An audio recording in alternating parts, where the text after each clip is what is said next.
And so they will never release that information, but I'm going to release it to you right now. Yeah, so we're releasing the information. The laboratory at UP Diliman did testing on over 2,000 medicinal plants, and the two most effective anti-cancer plants they found were Guyabano leaves and Atis leaves in the Philippines. I will tell you kasi when I went to UP, they were researching on Guyabano leaves, and they said that it's one of the, I can tell you quote unquote that they told me, and it was, you know, my husband was there as well, that Guyabano has an anti-cancer property. In fact, we basically, they were studying about 2,000 different medicinal plants there at the laboratory in UP.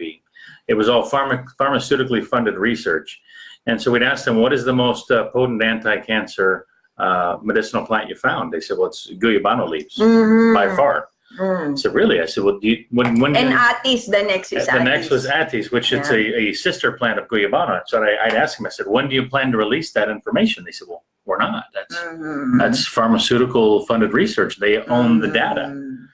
And so they will never release that information, but I'm going to release it to you right now. Yeah, so we're releasing the information. The laboratory at UP Diliman did testing on over 2,000 medicinal plants, and the two most effective anti-cancer plants they found were Guyabano leaves and Atis leaves in the Philippines.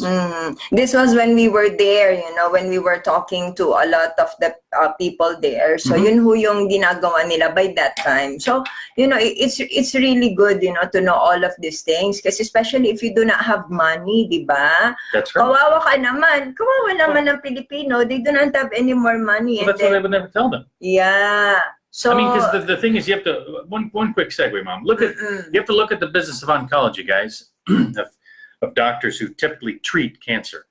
What they're looking for in order to pay their bills are sick people, sick and dying people. Now, if there are less sick and dying people, that means there's less of an income for someone like that. So understand, working in a field like that where everybody is just sick and dying and you need them that way, I don't want them that way. I'd rather everybody be healthy. And I want you all to know this herbal medicine, especially for the poor. Kasi imagine mo, you're having diarrhea. Your 1-year-old is having diarrhea. Tapos, ang gamot is guava lang naman. 95% of diarrhea will stop by taking guava leaves. Ano? And wala kang pera, you don't have any money. Patay na yung anak mo, di ba? So it's really better for us to all know the herbal medicine.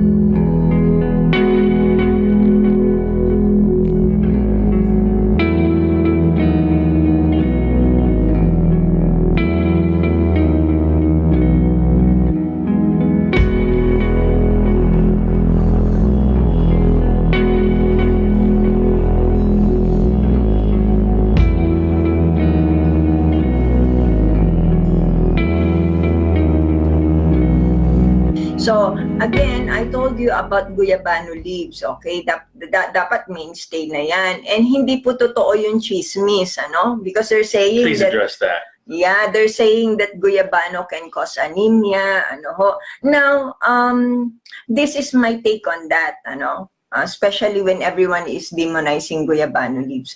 I have used Guyabano leaves for 15 years already. Ano po, and some of my patients, they have been taking it for years. Ang tagal-tagal na.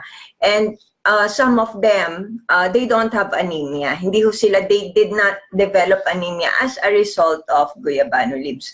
But some, they develop anemia. But it's not because of the Guyabano leaves. It's because of their cancer. Kasi ang cancer ho, one of the symptoms is chronic anemia. Okay, pag may cancer ka, usually may chronic anemia ka din. Okay, so meron ka ding chronic blood loss. So lalo na kapag meron kang problem sa colon, ano, so minsan tumatay ka ng dugo, then you would have chronic blood loss and you would have anemia, but not really with Guyabano. So yung mga nababasa po ninyo, some articles that have been written about Guyabano leaves, well, you have to ask yourself who wrote it. Who wrote it? You know, they're going to tell you that the Guyabano leaf is not good for you, but you can take this medication. Really?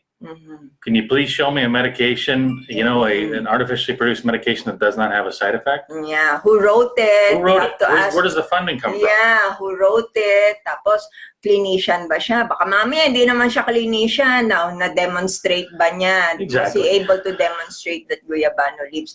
Because as much as I know, some people, they will not waste time on natural medicine, to debunk natural medicine. Majority really would, just leave it alone. Kasi hindi siya masyadong profitable. It's not profitable on their part. Well, that's the biggest aspect of what Dr. Farrah is really about and what she's done, because first and foremost, she's a clinician. You know, she's not some formulator. She's not some expert, some guru. She was a clinician. You know, someone who was actually in the trenches fighting the battle against cancer and degenerative diseases for 16 years, you know, treating over 150,000 patients. So everything she does when it comes to her products, I want everybody to understand this. Everything she does is based upon that level of knowledge, that 16 years of knowledge of seeing 150,000 patients, you know? And understand, when you're seeing that quantity of patients, you're able to really and truly define what your protocol is and how it works, and to really help people when they're following that protocol, when their health is improving. I have to be careful what I say here. You're able to get really good at it. That's what I'll say. You're able to get really, really good at it. So, for example, if you decide to golf and you swing a club 150,000 times, you're going to get pretty darn good at it. Yes. That makes sense? Yes. Thank you, Sir Jack.